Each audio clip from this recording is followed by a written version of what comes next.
नमस्कार विद्यार्थी मित्रांनो, पोलीस भरती करणाऱ्या विद्यार्थ्यांसाठी आगामी पोलीस भरती जी आहे त्या पोलीस भरतीमध्ये आम्ही एक सिरीज चालू केली आहे की ज्या ज्या जिल्ह्यामध्ये तुम्ही फॉर्म भरणार आहात त्या प्रत्येक जिल्ह्याचं अति संभाव्य 25 प्रश्न जे असतील ते प्रत्येक जिल्ह्यावाईज आम्ही घेऊन येणार आहोत। मागच्या व्हिडिओमध्ये आपण पुणे जिल्ह्याची जे अति संभाव्य 25 प्रश्न होते ते आपण डिस्कस केले होते आणि या व्हिडिओमध्ये आपण बघणार आहोत की छत्रपती संभाजीनगरमध्ये जे विद्यार्थी फॉर्म भरणार आहेत त्या विद्यार्थ्यांसाठी अति संभाव्य 25 प्रश्न जिल्ह्याविषयी कोणते असतील हे आपण या व्हिडिओमध्ये बघणार आहोत। विद्यार्थी मित्रांनो, तत्पूर्वी तुम्ही आमच्या महाराष्ट्र खाकी यूट्यूब चॅनलला सबस्क्राइब केलं नसेल तर आत्ताच तुम्ही सबस्क्राइब करून घ्या, कारण की प्रत्येक जिल्ह्याचे व्हिडिओ आम्ही या प्लॅटफॉर्मवरती टाकणार आहोत।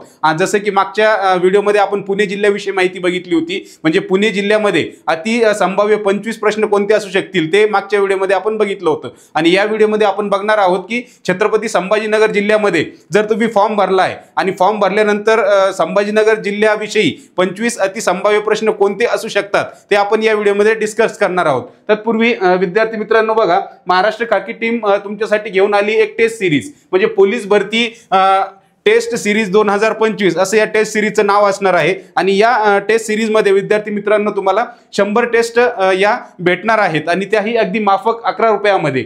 या टेस्टची वैशिष्ट्य बघा विद्यार्थी मित्रांनो, आता ही जी टेस्ट सिरीज ही जी टेस्ट राहणार आहे ही तुम्हाला संपूर्ण चारही विषयाचे एकत्रित टेस्ट आम्ही या मध्ये दिलेली आहे, म्हणजे की जसं 25-25 चा आपला पॅटर्न आहे त्याप्रमाणे या टेस्ट सिरीज मध्ये प्रश्न असतील, त्याचबरोबर ते स्पष्टीकरणासहित असतील, म्हणजे प्रत्येक प्रश्न तुम्हाला जर समजला नसेल तर त्याचं स्पष्टीकरण सुद्धा त्यामध्ये देण्यात आलेलं आहे। त्याचबरोबर 100 दर्जेदार टेस्ट यामध्ये राहणार आहे। त्याचबरोबर आपला जो नवीन पॅटर्न आहे त्या पॅटर्न प्रमाणे हे प्रश्न यामध्ये टाकण्यात आलेले आहे या टेस्ट सिरीज मध्ये। त्याचबरोबर आगामी पोलीस भरतीच्या दृष्टीने तुमच्याकडनं तुमचा जर अभ्यास पूर्ण झालाय का नाही तर हे बघायचं असेल तर तुम्ही नक्कीच या टेस्ट सिरीजचा उपयोग करून घेऊ शकता। आता ही टेस्ट सिरीज कुठं तुम्हाला अवेलेबल राहणार आहे तर महाराष्ट्र खाकी टीमचं सारथी एज्युकेशन नावाचं ॲप तुम्ही प्ले स्टोअर वरनं डाउनलोड करा। डाउनलोड केल्यानंतर रजिस्ट्रेशन करा। रजिस्ट्रेशन केल्यानंतर त्यामध्ये तुम्हाला पोलीस भरतीचा कोर्स दिसेल आणि त्याच्या अगदी बाजूला तुम्हाला ही टेस्ट सिरीज अवेलेबल राहणार आहे।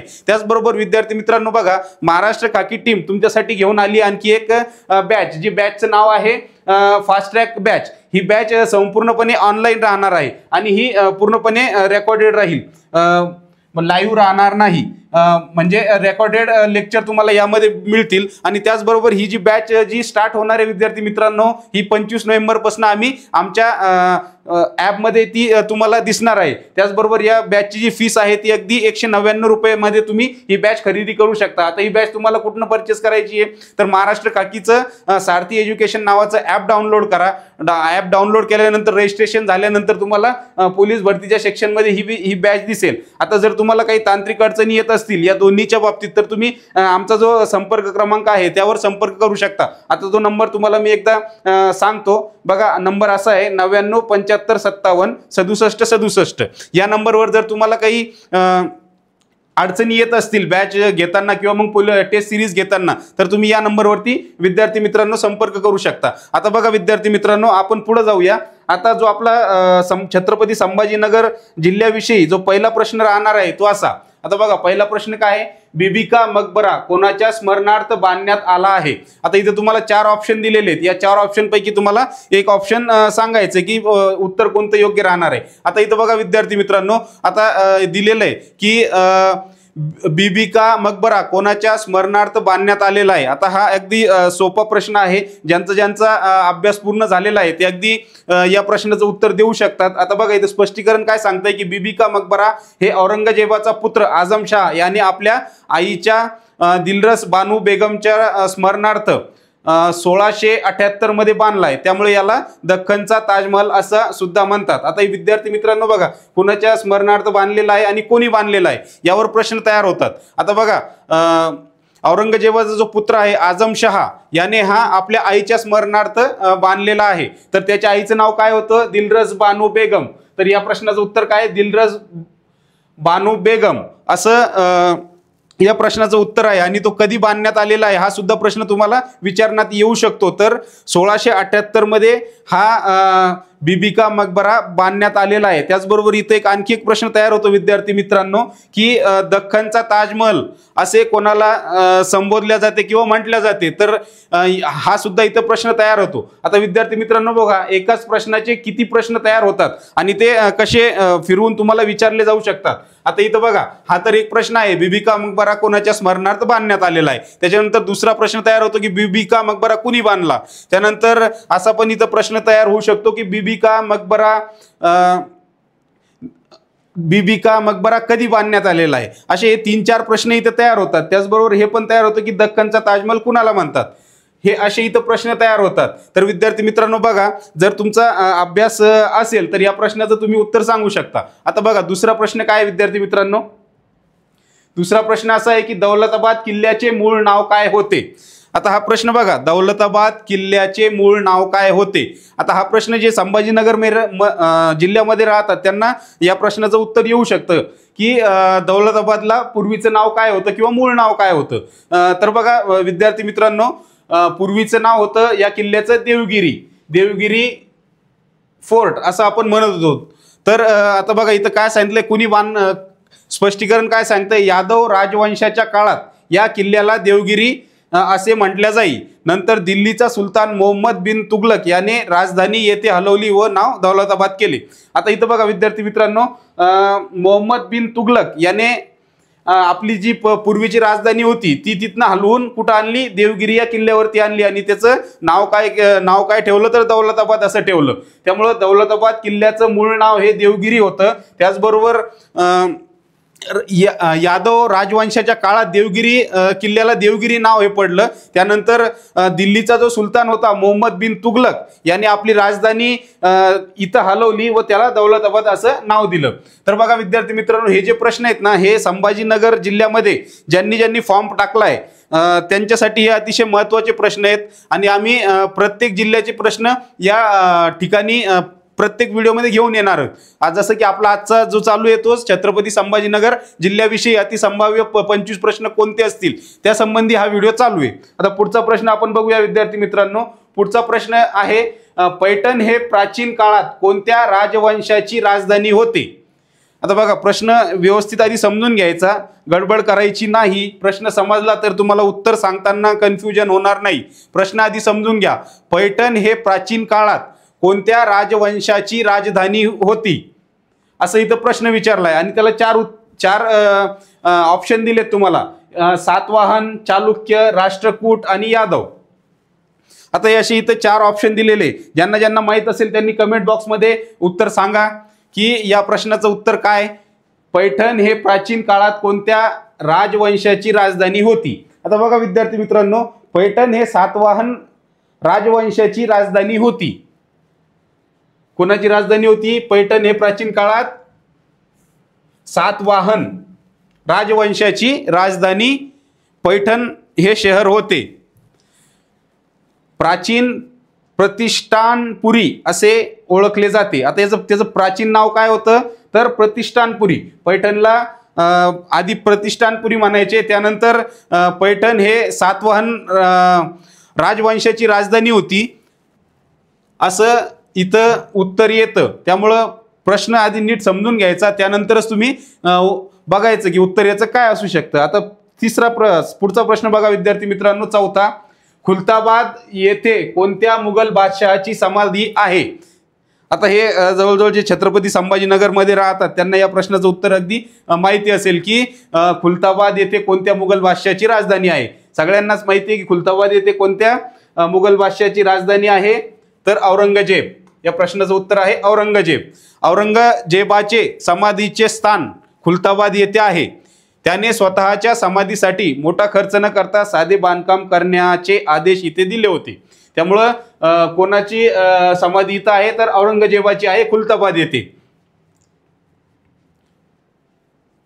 पुढचा प्रश्न बघूया विद्यार्थी मित्रांनो आपण आता बघा 5वा प्रश्न. औरंगाबाद जिल्ह्यातील पंचक्की काय आहे. पानचक्की, स्पेलिंग इथं थोडंसं मिस्टेक आहे, पानचक्की आपण म्हणतो. औरंगाबाद जिल्ह्यातील आता पानचक्की काय आहे. आपण भरपूर सांगतो की पानचक्की औरंगाबाद किंवा संभाजीनगरमध्ये आहे. तर इथं संभाजीनगर आता आहेत. तर संभाजीनगर जिल्ह्यातील पंचक्की काय आहे?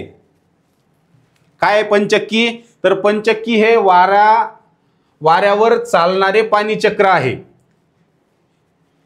जे वाऱ्याच्या आणि पाण्याच्या शक्तीवर चालते. याचा उपयोग कशासाठी करून घेण्यात येत होता?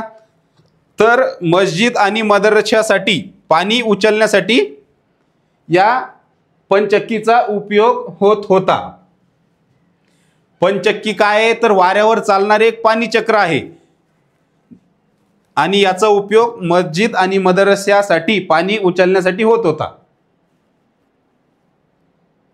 बघा नेक्स्ट क्वेश्चन विद्यार्थी मित्रांनो, पुढचा प्रश्न आहे, छत्रपती संभाजीनगर जिल्हा कोणत्या पठारावर वसलेला आहे?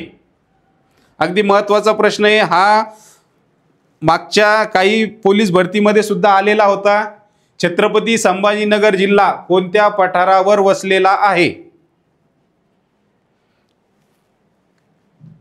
हे जे प्रश्न आहेत ना विद्यार्थी मित्रांनो, अतिसंभाव्य प्रश्न आहे. छत्रपती संभाजीनगर जिल्ह्यामध्ये ज्यांनी फॉर्म भरलाय त्यांच्यासाठी हे प्रश्न अगदी तोंडपाठ असले पाहिजे. त्यांना जर त्यांना जिल्ह्याविषयी माहिती विचारण्यात आली तर त्यांना पैकीच्या पैकी मार्क घेता आले पाहिजे. त्यामुळे हे जे प्रश्न आहेत हे अगदी तुम्ही तुमच्या मित्रांपर्यंत पोहोचवा, ज्यांनी हे व्हिडिओ बघितले नसतील पूर्वीचे, किंवा मग जे दुसऱ्या जिल्ह्यातील असतील, ज्यांनी ज्या जिल्ह्यामध्ये फॉर्म भरले त्या सगळ्यांसाठी आपण हे जिल्हा विषयक माहितीचे अतिसंभाव्य प्रश्न आपण घेऊन येणार होतो. आता इथं बघा, छत्रपती संभाजीनगर जिल्हा कोणत्या पठारावर वसलेला आहे? तर बघा विद्यार्थी मित्रांनो, दख्खन पठारावर छत्रपती संभाजीनगर जिल्हा वसलेला आहे. आणि याची उंची किती आहे? साधारण 500 ते 600 मीटर उंची या पठारांची आहे.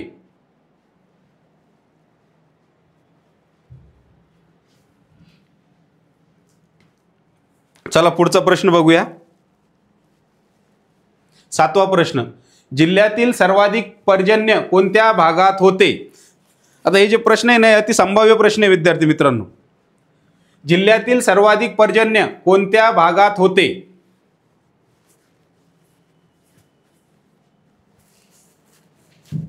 आता बघा, जिल्ह्यातील सर्वाधिक म्हणजे छत्रपती संभाजीनगर जिल्ह्यातील सर्वाधिक पर्जन्यमान कन्नड तालुक्यामध्ये होते.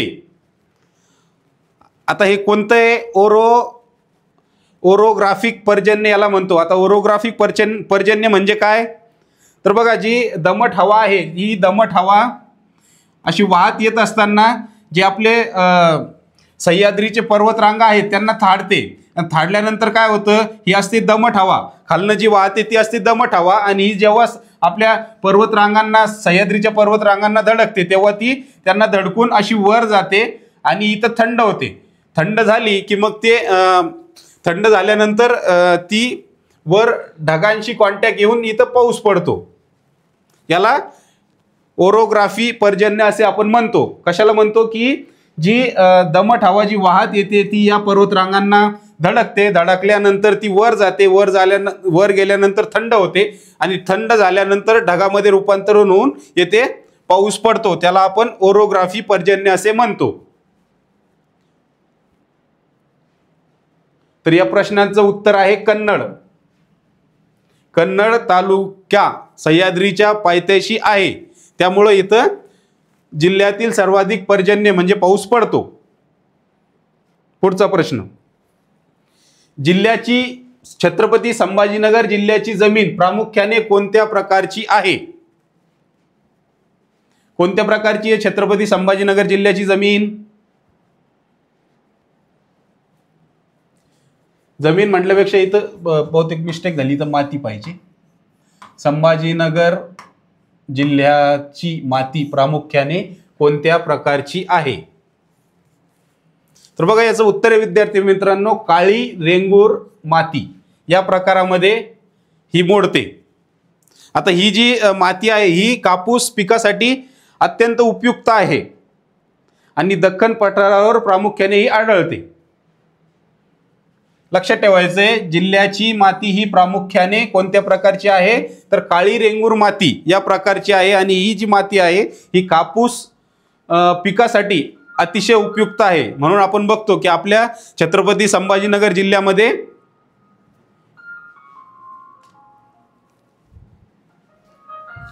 कापूस हे पीक जास्त प्रमाणात घेतल्या जाते. पुढचा प्रश्न बघूया विद्यार्थी मित्रांनो. पुढचा प्रश्न बघा, छत्रपती संभाजीनगर जिल्ह्यातील तापमान सर्वाधिक कोणत्या महिन्यात असते? छत्रपती संभाजीनगर जिल्ह्यातील तापमान कोणत्या महिन्यामध्ये सर्वाधिक असते असा आपला प्रश्न आहे. आता बघा इथे ऑप्शन दिले मे, जून, डिसेंबर, ऑगस्ट.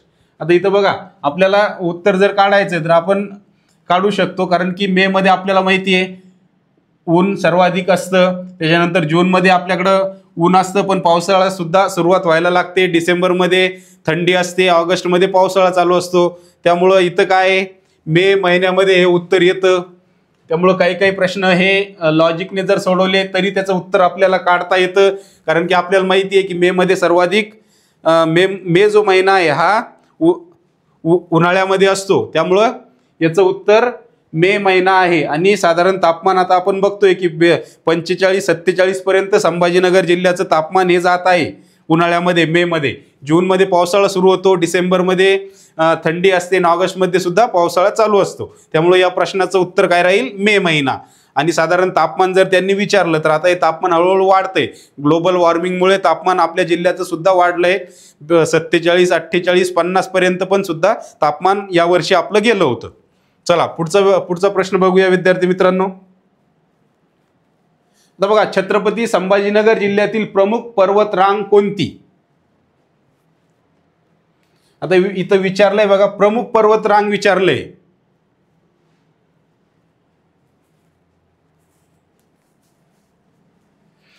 आता बघा आपण ज्या जिल्ह्यात राहतो ते आपल्याला माहिती आहे की अजिंठा ही पर्वतरांग आपल्या जिल्ह्यामध्ये सर्वाधिक मोठी आहे. त्यामुळे या प्रश्नाचं उत्तर आहे अजिंठा पर्वतरांग.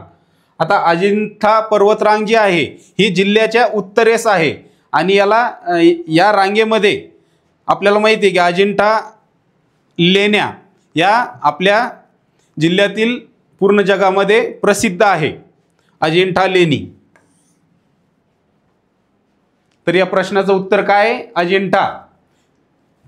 छत्रपती संभाजीनगर जिल्ह्यातील पर्वतरांग कोणती? तर अजिंठा ही पर्वतरांग आहे. चला पुढचा प्रश्न.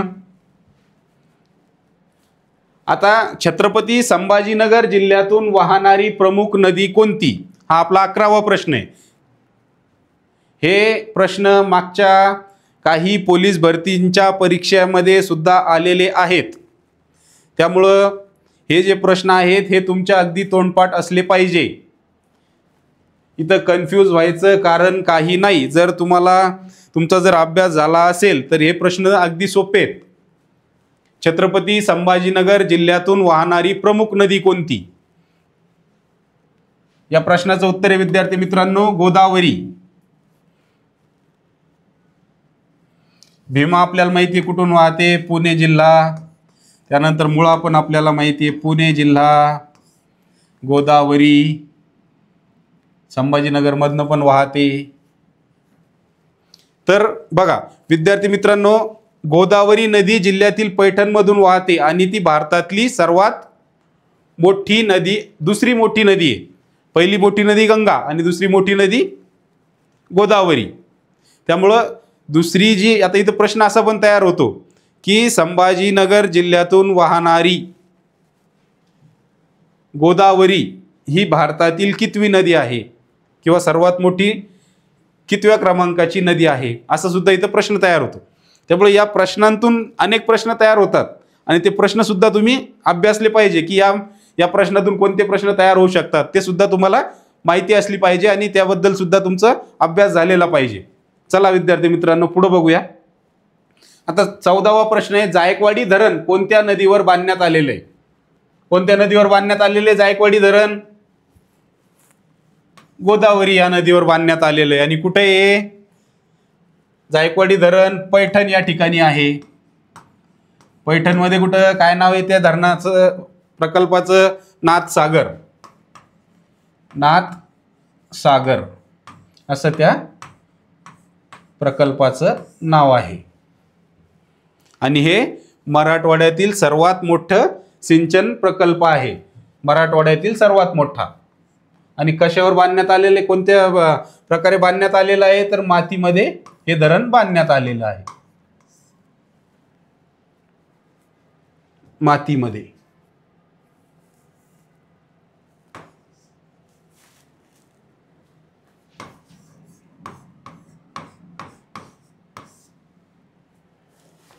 लक्षात ठेवा, जायकवाडी प्रकल्प हा गोदावरी नदीवर बांधण्यात आलेला आहे. त्याचं नाव नाथसागर प्रकल्प असं आहे आणि हे मराठवाड्यातील सर्वात मोठा सिंचन प्रकल्प आहे. बघूया आपला पुढचा प्रश्न काय.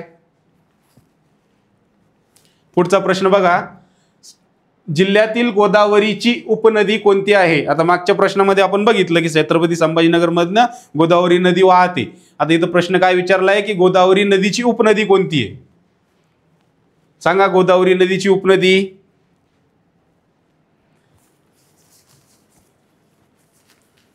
गोदावरी नदीची उपनदी आहे शिवना नदी, शिवना. आणि ती जिल्ह्याच्या पश्चिम भागातून वाहते.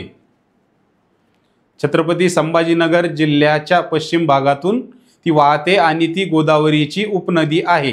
किंवा तुम्हाला असाही प्रश्न विचारला जाऊ शकतो की शिवना ही कोणत्या नदीची उपनदी आहे, असा सुद्धा इथं प्रश्न तयार होतो.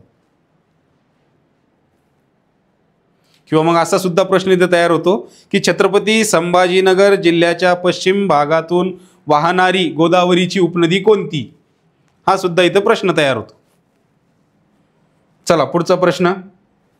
पुढचा प्रश्न बघा, 14वा प्रश्न. पैठण शहर कोणत्या नदीच्या काठावर वसलेले आहे.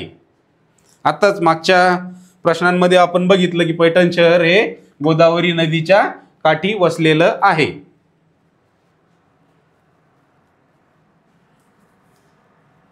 चला पुढे बघूया. जिल्ह्यातील लघु सिंचन प्रकल्पाची संख्या जास्त कोणत्या तालुक्यात आहे. संभाजीनगर जिल्ह्यात लघु सिंचन प्रकल्प हे कोणत्या तालुक्यात आहे.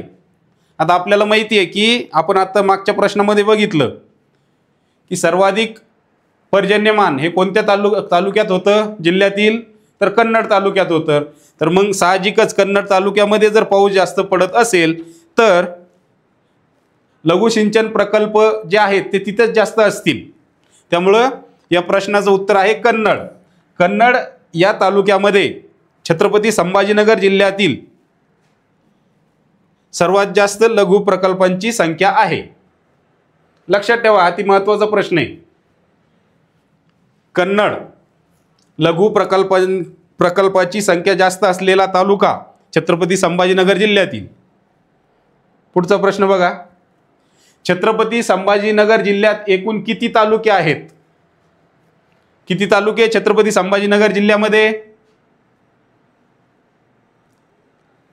एकूण 9 तालुके आहेत. किती.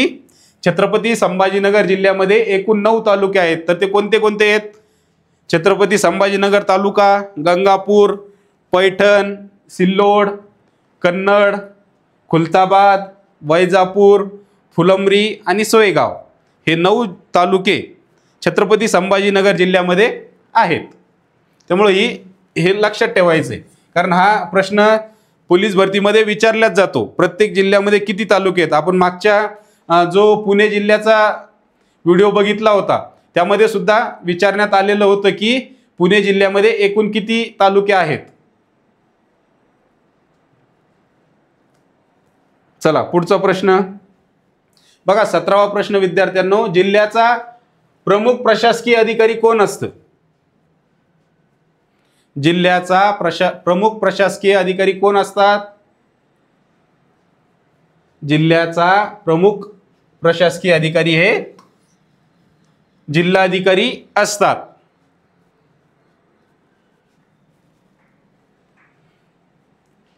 आता इथं असा पण प्रश्न तयार होतो की जिल्ह्यातील प्रमुख जे महसूल आणि आपत्कालीन व्यवस्थापन सांभाळणारे कोण असतात, असा सुद्धा इथं प्रश्न तयार होतो. किंवा मग जबाबदारी कोणाची असते? महसूल आणि आपत्कालीन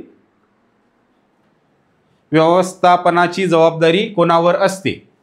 हा सुद्धा इथं प्रश्न तयार होतो. चला पुढचा.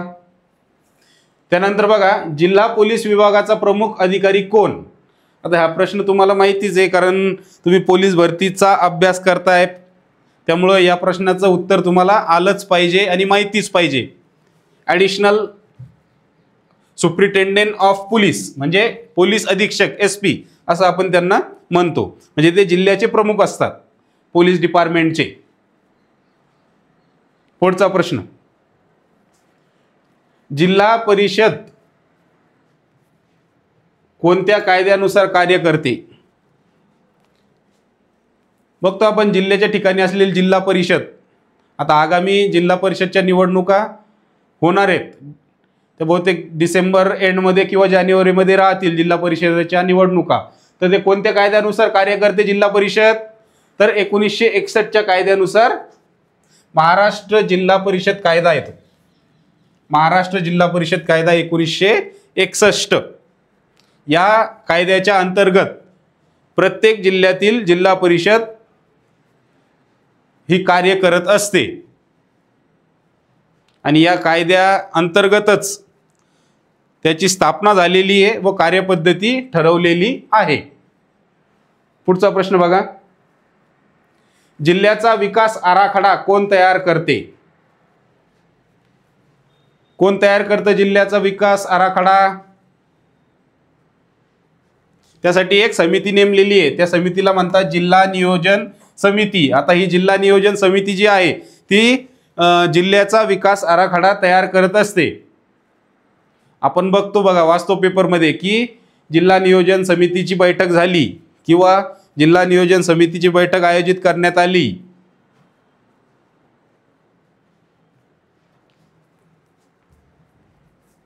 पुढचा प्रश्न 21वा प्रश्न आहे आपला हा. भारतातील पहिला स्वातंत्र्य संग्राम कोणत्या वर्षी झाला? भारतातील पहिला स्वातंत्र्य संग्राम कोणत्या वर्षी झाला?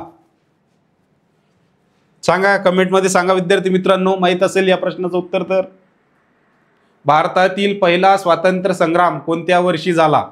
याचं उत्तर आहे बघा मित्रांनो, 1857 साली पहिला स्वातंत्र्य संग्राम भारतामध्ये झाला. आणि याला काय म्हणतात? शिपाई बंड असे सुद्धा म्हणण्यात येते किंवा मग पहिला स्वातंत्र्य संग्राम असं सुद्धा म्हणतात. आणि यामध्ये कोणी कोणी सहभाग घेतला होता तर आपल्याला माहिती आहे की मंगल पांडे, त्यानंतर राणी लक्ष्मीबाई, झाशीची राणी. या जो पहिला स्वातंत्र्य संग्राम झाला होता त्यामध्ये या हुतात्म्यांचा सहभाग होता. मंगल पांडे आहे इथं, मंगळ झालंय.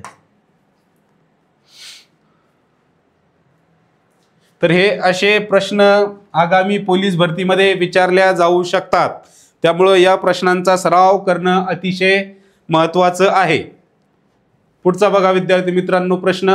भारतातील संसद कोणत्या 2 सभागृहांनी बनलेली आहे? भारतातील संसद कोणत्या 2 सभागृहांनी बनलेली आहे? कोणते 2 सभागृह आहेत? एक अप्पर हाऊस आणि एक लोअर हाऊस, म्हणजे लोकसभा आणि राज्यसभा.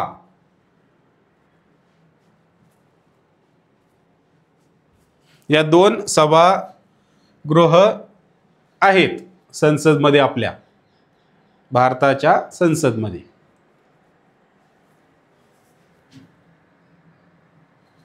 पुढचा प्रश्न बघा 23वा प्रश्न. हरित क्रांतीचा संबंध कोणत्या क्षेत्राशी आहे? सगळ्यांनाच माहिती आहे याचं उत्तर. हरित क्रांतीचा संबंध शेती उत्पादन याशी आहे. ग्रीन रेव्होल्यूशन असंही आपण त्याला इंग्लिशमध्ये म्हणतो. कशासाठी झाली होती हरित क्रांती? ही हरित क्रांती कशासाठी झाली होती सांगा. बघा इथं स्पष्टीकरण दिलंय. हरित क्रांती ही शेती उत्पादन वाढीसाठी करण्यात आलेली योजना होती. यामध्ये रासायनिक खते, सुधारित बियाणे आणि सिंचन यांचा वापर वाढवण्यात आला. त्यामुळे ही हरित क्रांती शेती उत्पादन क्षेत्राशी संबंधित आहे. पुढचा प्रश्न बघा.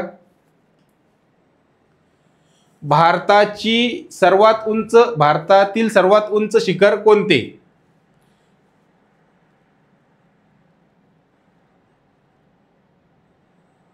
कोणते यापैकी भारतातील सर्वात उंच शिखर? तर कांचनजुंगा हे भारतातील सर्वात उंच शिखर आहे यापैकी, आणि ते कुठे आहे? सिक्कीम मध्ये आहे. किती आहे उंची त्याची?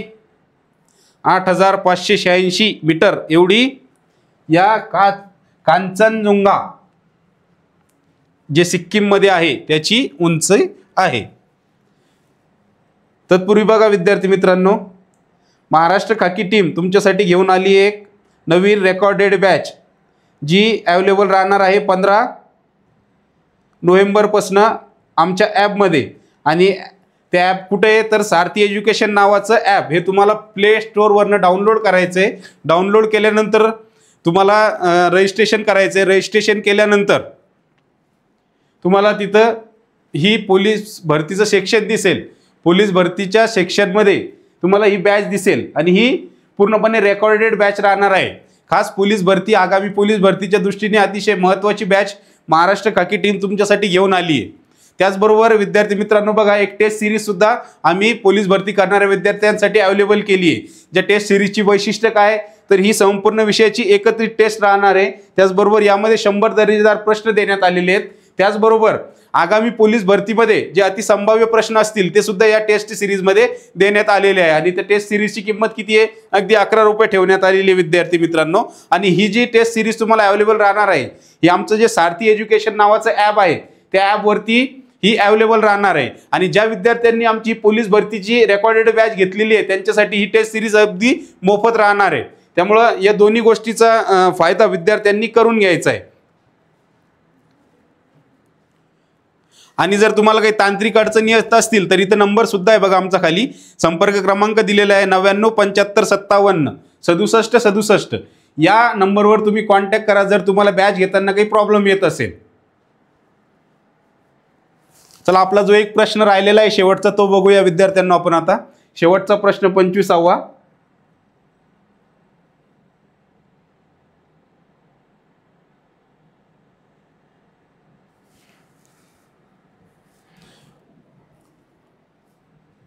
बघा, भारताचे राष्ट्रपिता म्हणून कोणाला ओळखल्या जाते? आता अगदी सोपा प्रश्न आहे, सगळ्यांना याचं उत्तर येतच असेल. आता या प्रश्नाचं उत्तर तुम्ही कमेंट बॉक्समध्ये द्या. बघा, परत फास्ट ट्रॅक बॅच ज्या विद्यार्थ्यांना अगदी तज्ज्ञ शिक्षकांकडनं मार्गदर्शन हवं असेल तर नक्कीच तुम्ही महाराष्ट्र खाकी टीमचं जे तुम्हाला अवेलेबल करून दिलेली आहे टेस्ट सिरीज आणि फास्ट ट्रॅक बॅच ही तुम्ही दोन्ही जॉईन करू शकता विद्यार्थी मित्रांनो. कारण की आता पोलीस भरती बघा, आता तुम्ही आता फॉर्म भरायला सुरुवात केली आहे. भरपूर जणांचे फॉर्म सुद्धा भरून झाले असतील आणि आता तुमचा फोकस कुठं पाहिजे? मैदानी आणि लेखीवर. त्यामुळे मैदानी चाचणी तर तुम्ही सकाळ संध्याकाळ करतच असाल, पण त्यासोबतच लेखी सुद्धा अतिशय महत्त्वाची आहे. ज्यांचा स्कोअर बूस्ट करायचा आहे, जे आतापर्यंत 70-75 पर्यंत ज्यांना मार्क पडताय त्यांना जर कुठतरी वाटत असेल की आपण पण 90-95 पर्यंत जर जायचं असेल तुम्हाला, तर ही जी फास्ट ट्रॅक बॅच आहे महाराष्ट्र खाकी टीमची ही तुम्ही घेऊ शकता. आता ही पूर्णपणे रेकॉर्डेड बॅच आहे. 15 नोव्हेंबरपासून ही स्टार्ट होते.